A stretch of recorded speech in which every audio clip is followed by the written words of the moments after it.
Hello and welcome back to the Real Music Talks. Today's guest is Mike Stoyanov. How you doing, Mike? You good? Amazing, man. How are you? Yeah, not too bad, not too bad at all.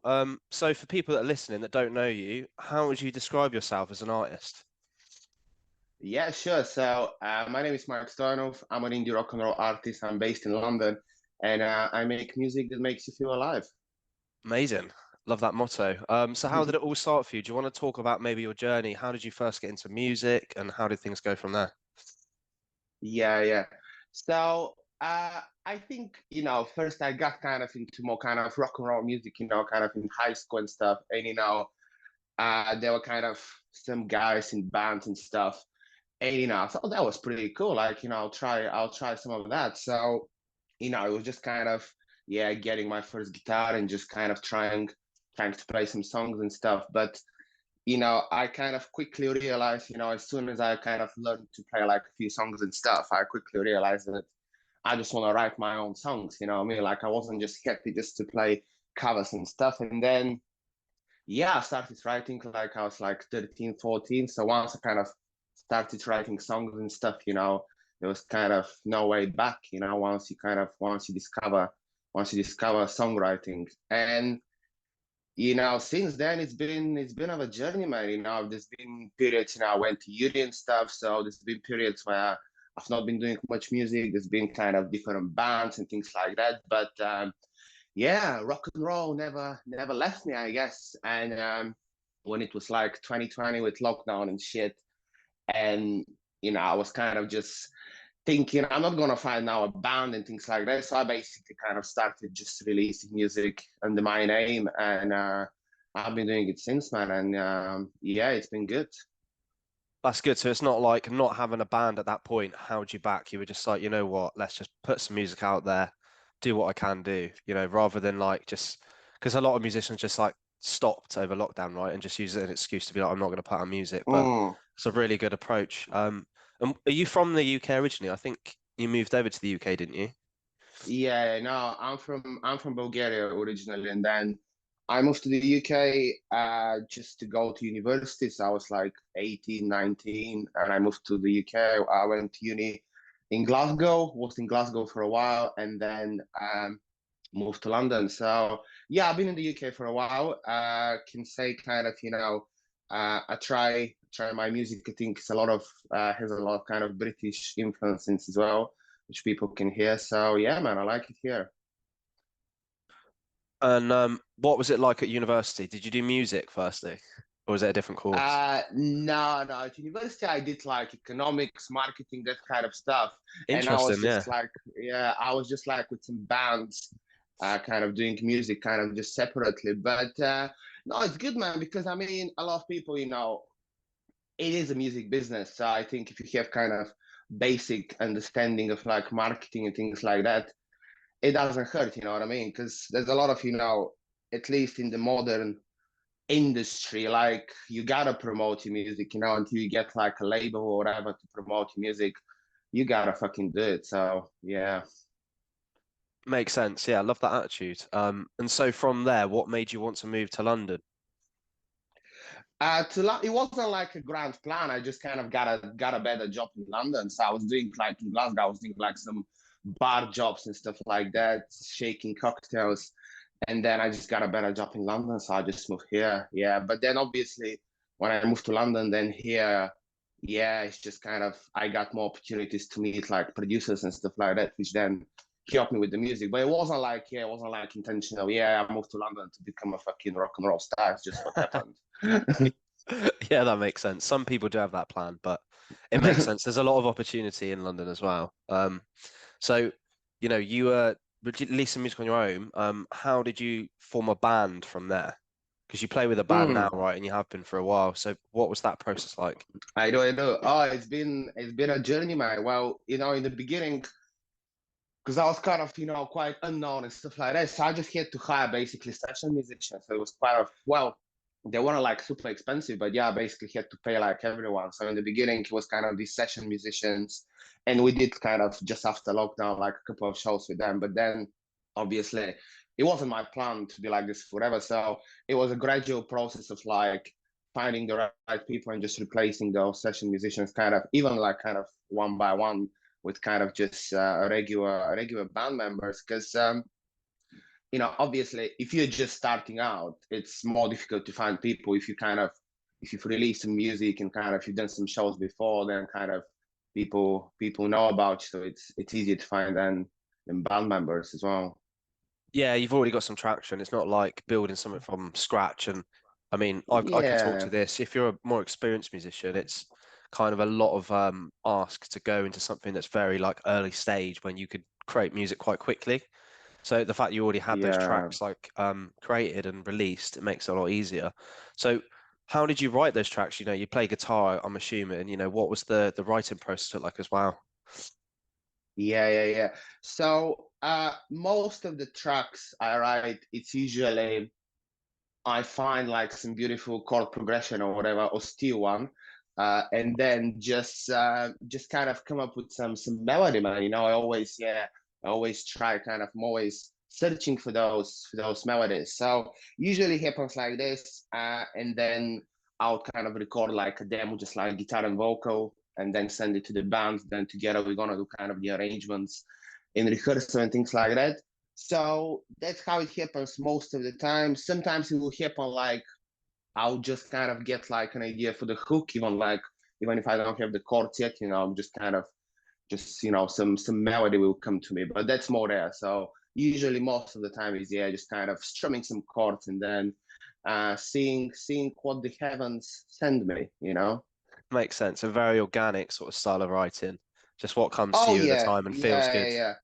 yeah. I've been to like, there's people who like teach songwriting and shit. They're telling you like, write a fucking storyboard or whatever. Like, fuck that shit, man. Now it's just kind of, it's rock and roll, man. You don't want to overthink it. I think, there's obviously different approaches to songwriting, but I think, if you start kind of overthinking it and making it into a bit of a science, I think, what's the fun in that? Absolutely is. I mean, making music is a fun thing to do, and it's about the emotion and like, especially when you play songs that are written in that way to an audience, they can connect with that. They can feel that these songs are just real and they're really open, authentic. So I think people connect with that better as well. I think so, man. I think so. And yeah, as I said, it's rock and roll, man. It's rock and roll. That's what you want. So, what are like your influences? I imagine like listening to your stuff, it's a lot of sort of British bands. Um, how do you take sort of inspiration from those different bands that you listen to versus like coming up with your own sound, if that makes sense? Yeah, I mean, it's very kind of, you need to have this balance where it's like obviously people can hear my influences and stuff, but I don't want it to sound like just like a copycat, because there's a lot of especially kind of new bands who just like they straight like rip out the sound of someone, and you go there and just like it's fucking Oasis tribute band, you know what I mean? It's like doesn't make sense. So obviously, people can hear my influences, just like the Strokes, the Libertines, and all these classic indie rock bands, but I still think it sounds modern. It sounds kind of authentic. So yeah, that's what I want to try to do. Whatever kind of I'm inspired by, just try to make it my own and make kind of my own sound, because all these great bands, like you hear like 3 seconds of a song, you immediately know this is the band. This is Green Day or whatever. So I'm trying to get to kind of create this sound for me as well. And I think it sounds modern, man, because a lot of bands, as I said, you listen to them and it sounds like something from the fucking 90s. It doesn't sound modern. So like, what's the point of that? If you're just gonna repeat the same sound over and over again, just like make it your own, man. Make it kind of make it kind of to sound like it's from today, or from the future. Yeah, totally agree. And like you just got to be authentic to like what music speaks to you. Do you know what I mean? Because you do see that a lot. I mean, especially when it's like, I mean, I don't know why I'm thinking of Muse, but I see a lot of bands where like, they're clearly emulating Matt Bellamy from Muse, right? They've got like the same guitar, they've got the same image, even the same sort of like stage presence. And it's just like be yourself. Yeah. I mean, what's the point of that, man? What's like? you gotta bring something new to the table, you know, something which people kind of, even if they haven't seen, maybe they've seen it before, but like make it your own, you know, like 'cause that's how people will fall in love with you, you know, if they see something which kind of they can relate to. For sure. So in terms of that songwriting process, taking it back to that, you know, do you come up with that chord sequence and melody and then take it to the rest of the band, and then the song kind of forms around that? Yeah, yeah. So I would have, yeah, basically, I would have the recording, which is like guitar and vocals. So that's kind of the structure is roughly there. And then, yeah, we just kind of usually, you know, everyone's listened to the song. So kind of the first 1, 2 times we just kind of jam it. So everyone's just playing whatever. And then just kind of slowly kind of editing some bits and just kind of getting to the arrangement. Because, you know, when I write the song, obviously I have an idea in my head. I usually go like, I ask myself the question like, with this song, like, what do I want the crowd to do? Like, you know what I mean? Do I want them to do a fucking mosh pit? Do I want them to have like fucking hands in the air and stuff? So once I kind of know what I want the crowd to do, that is kind of, you know, doing the arrangement so we get kind of that feeling in the song, you know? That's a really interesting perspective because I think sometimes artists will write their songs just for the studio, just for listening, and then translating it to live is like a slightly different ball game. But you're kind of writing with the live show in mind from the start, if you know what I mean. So it's Yeah, quite an yeah, yeah, interesting yeah. way of doing it. So what's your approach to live shows? I mean, it must be like quite an important part of your music. It is, but I was thinking before that like, you know, I should play like live as many as many times as I can basically. So like play live all the time and things like that. But I think it's probably not maybe I think if you're just starting out, it's probably not the greatest strategy because I think, you know, a lot of bands they fall into this circle where you know they're doing like some shows with promoters and stuff like that, but it's, you know, they end up kind of doing a lot of shows but then they play in front of 20 people every time, you know what I mean? So I think, yeah, it's obviously it's great to play live, but you gotta do kind of a lot of things online to grow your fan base and stuff, so there's more people who come to your shows because, you know, you can't just expect let's say you're like in a band and you know you've done 10 shows and they were all in front of 30 people, and you can't expect to do like an 11th show and suddenly 200 people turn up, you know what I mean? So, you know, I mean, it's great playing live, but it's a lot of things you gotta do between those shows. So you build your fan base so more people come. Because yeah, otherwise, as I said, I don't see the point of like what a lot of bands are doing, which is just play as many shows as we can, and then who's gonna turn up? Well, let's leave that to chance, you know, or rely on the promoter to bring some people because the promoter's not gonna bring anyone, man. I totally agree. And it's very much a case of, you know, if someone's like just at a pub and they see a band, right? Like they might be like, oh, this band's good. The chances are they're not going to come and see you again. They don't have any other connection with you other than seeing the show and being like, oh, this is good. But you know, if they've been following you on social media, they've been seeing what you've been doing for a while, they're like brought into the story a little bit more and they're like, oh, I know Mike, I know what he does, like I know what he's about, you know, like, and they see your name on a post and they're like, oh, okay, I remember him from Instagram, whatever, you know, and then the dots get connected. But otherwise you're just playing a show but not connecting the dots to the rest of what you do, you know, and I think that's like an Yeah, yeah. important part of like making it into more of a career because I've done that as well myself, like just playing shows over and over again, and you end up just traveling around being out of pocket and you're not really gaining any traction. Yeah, yeah, yeah. No, I mean, you know, it's fair enough. Like, if some people don't want to do like social media and stuff, like, you know, that's fair enough. Like, play live shows. I think that's how Ed Sheeran got big at the end. He was like playing like shows all the time, busking. So if you want to do that, like, do that. I mean, everyone is different, but I think for me at least, what I found is like, yeah, I'd rather try to get some fans online than like go like busking for 6 hours or whatever. But if you want to go busking, man. Yeah, it's about how you use your time, I guess, as well. And I think a lot of it's to do with like how the music industry's changed, right? Because like 40 years ago, there is a chance you could play a show and get picked up by like a record label or an A&R person, but it just does not happen now. Like it's not a part of it. But I Yeah. think a lot of bands are still stuck in the past with that and think, you know, they're going to go and play a gig and get spotted and then get signed, but it just doesn't happen these days. Yeah. I mean, I think some A&R people still probably go to shows and things like that. But I think, yeah, a lot of them, they follow kind of what's happening on TikTok and things like that. I think, yeah, when I was approached by an A&R, yeah, they messaged me on Instagram. So, yeah. Yeah, it's definitely a different world to what it was. And obviously, you know, it's quite difficult these days because you don't make money as an artist from just selling records too. So it's like you can't just rely on releasing albums. And I just do think Mm. like I think what's your opinion on that? I mean, you release quite a lot of singles, don't you? Yeah, yeah. Well, I release a lot of singles because, yeah, I don't have a label. So, if I want to release anything bigger, obviously it costs a lot more money. So that's why if I want to release like something bigger, I'm gonna wait for like some label and stuff.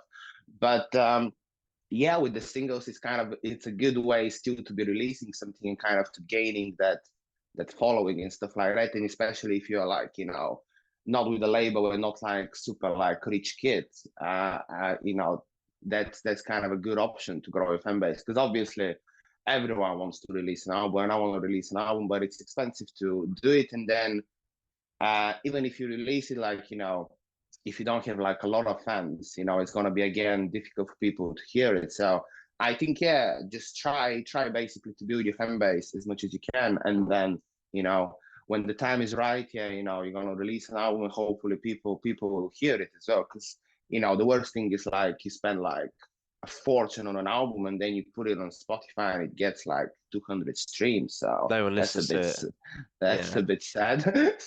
Yeah, that's the problem, right? If you do all that work without the fan base, then you're just gonna put an album, people will listen to like the first track and they'll be like, oh, and then just probably click off of it, you know, because you haven't built up that traction over time. And I do think people buy into like an artist's story a little bit as well, you know, like, and you hear, especially for an album, you hear a lot more different sides of like an artist's personality. I Oh think yeah, if you're yeah, already like yeah, brought into that, then it's like it makes it more of a special experience. But if you're kind of listening to an album and you don't know anything about the artist or the person or who this band is, you're just like you've got no connection to it. yeah, for sure, man. What's your plans, right? So what's the short-term plan for you at the moment, and then what's the long-term plan, perhaps like over the next couple of years? Yeah, wow. It's like plans and things like that. It's rock and roll, man. My plan is just to have some fun, write the best songs I can, and just try to build my fan base. And then, whatever happens, happens, man. It's kind of I always say you gotta enjoy the journey, man. So I am on my journey. You can be sure I'm enjoying it, man. So yeah, that's my plan, man. Just to have some fun and make some great records, and then whatever happens, happens, man. I love that answer. What's been your best experiences to date then from playing like live shows? Talk me through some of the best shows you've had. Uh, the best shows are kind of when I started it actually kind of, people who come and they know the songs and they know the lyrics and they tell me like, oh man, we discovered you on TikTok and now we came to your show and stuff like that. So those are the best things, and people kind of, yeah, just knowing that, people connect to this and, there's something kind of in the music or whatever, which kind of speaks to them because I say this thing like the Stoyadelica. So my name is Mike Stoyanov, so we do this thing. So the Stoyadelica army and things like that. So for people kind of to know that there's like this community where they can just go and kind of for one night, like or like during my set, they just feel like a rock and roll star. They feel like everything is possible, and I can see, I can see the audience. They are having the best time. They're having the best time. So moments like this, when you kind of see that people kind of connect to it and they're like proper having like a amazing night, and it's just like that's it, man. That's rock and roll, baby. It is, and it's that like further inspiration beyond even the show as well for those sort of people, you know. Sometimes that just inspires them to be like, you know, fuck it, let's go and do what I want to do. And a Oh lot of it's yeah, that, isn't yeah, it? yeah, It's that attitude. yeah. Absolutely, man. Yeah. And a lot of people, kind of obviously a lot of my friends, they're aspiring musicians themselves and things like that. So, you know, if I inspire other people just to pick up a guitar, play some rock and roll music and have fun, that's good, man. Yeah, you can't ask for more than that.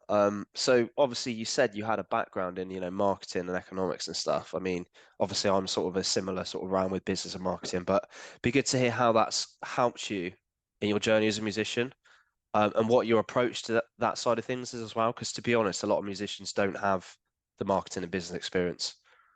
So Yeah. how do you approach that stuff?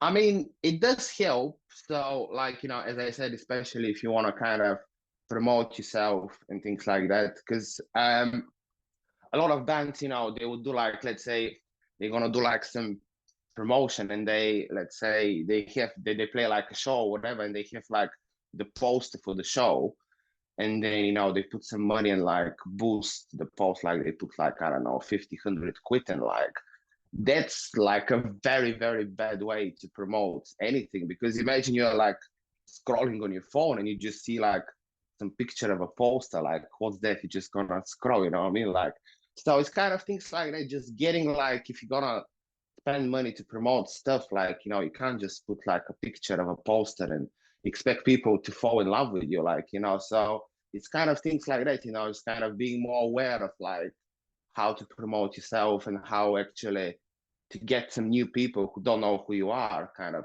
to discover you, you know what I mean? Absolutely, and obviously with like things like social media, we can just reach people like so much easier than we used to be able to. Like I can't imagine what it'd be like releasing a single and promoting a show like 20 years ago, because you would have to be like handing out flyers, telling all your mates you got a show coming up like in a couple of months' time. You don't have that like same direct connection with people that you have now. So in a way, we should Yeah. be like thankful, I think, that it is kind of, if anything, easier than it was. I think so, man. A lot of people complain about Spotify and things like that, but I think now is the greatest time to make music, man. Back in the day, you wouldn't have been able to release music without the label and things like that. So I think now it's absolutely beautiful time to release music, to be an artist. And yeah, people should complain less about Spotify and social media and things like that, and just focus more on kind of writing some fucking great songs, man. Yeah, totally agree. Yeah, exactly. Just focus on making music and being a good musician. Have you got anything immediately coming up? Have you got anything to promote? Any shows coming up? Anything like that? I do indeed. So I'm playing my last show of the year. It's gonna be on December 2nd in London. So it's in a place called Roos Studio. So it's near Old Street. It's mainly a rehearsal studio, but they have one big room where they do shows as well. They have a bar and everything. So it's a cool place, man. Yeah, I've heard the Libertines back in the day used to rehearse there. So yeah, it's a cool place. Roos Studio near Old Street, December 2nd. I'll see you there, London. Come on. Perfect. And for anyone that's starting out as a musician at the moment, what advice would you give them based on the experience you've had? Ooh, so many. I can give so many pieces of advice. I guess a few things. Be yourself, obviously, as we said before. Don't try to be like a punk from the 70s, because we already had the 70s. So be yourself, do something new, do something authentic, and then really don't care what people think, man. Like, this is not about the other people, this is about you as a band, as an artist. So you're gonna get some hate comments, but like, this, like, just because some guy without a profile picture said that your stuff is shit, it's not necessarily shit, you know what I mean? So don't care like what people say, and have fun, man, because even if you're not doing rock and roll, you're still doing music and stuff, and enjoy the fucking journey. Because I'm gonna say this: if you don't enjoy the journey, you never enjoy the destination. So don't forget to have some fun, enjoy the journey, and yeah, man, whatever happens, happens. Yeah, I mean, I think we're lucky as musicians because not everyone has that passion, They haven't found that thing that they love that much, and it's so organic and free. And it's one of the best ways to connect with people, I think, as well, when you're at a show and everyone is just having a great time. There's nothing else like that. Absolutely, man, absolutely. Okay, Mike, so we are nearly out of time today. It's been really great chatting. Is there anything else you'd like to leave our audience with as we close out? I would just say to the audience that, rock and roll is still here. Rock and roll is still alive, baby. And one day when you see me kind of on the fucking BBC and on the Glastonbury stage, you'll be like, Mike Stoyanov, you fucking saved rock and roll, man. You fucking did it. Absolutely love it. Thanks, Mike. Really appreciate your time. Thank you, mate. Rock and roll. Nice one. Peace out. Take care.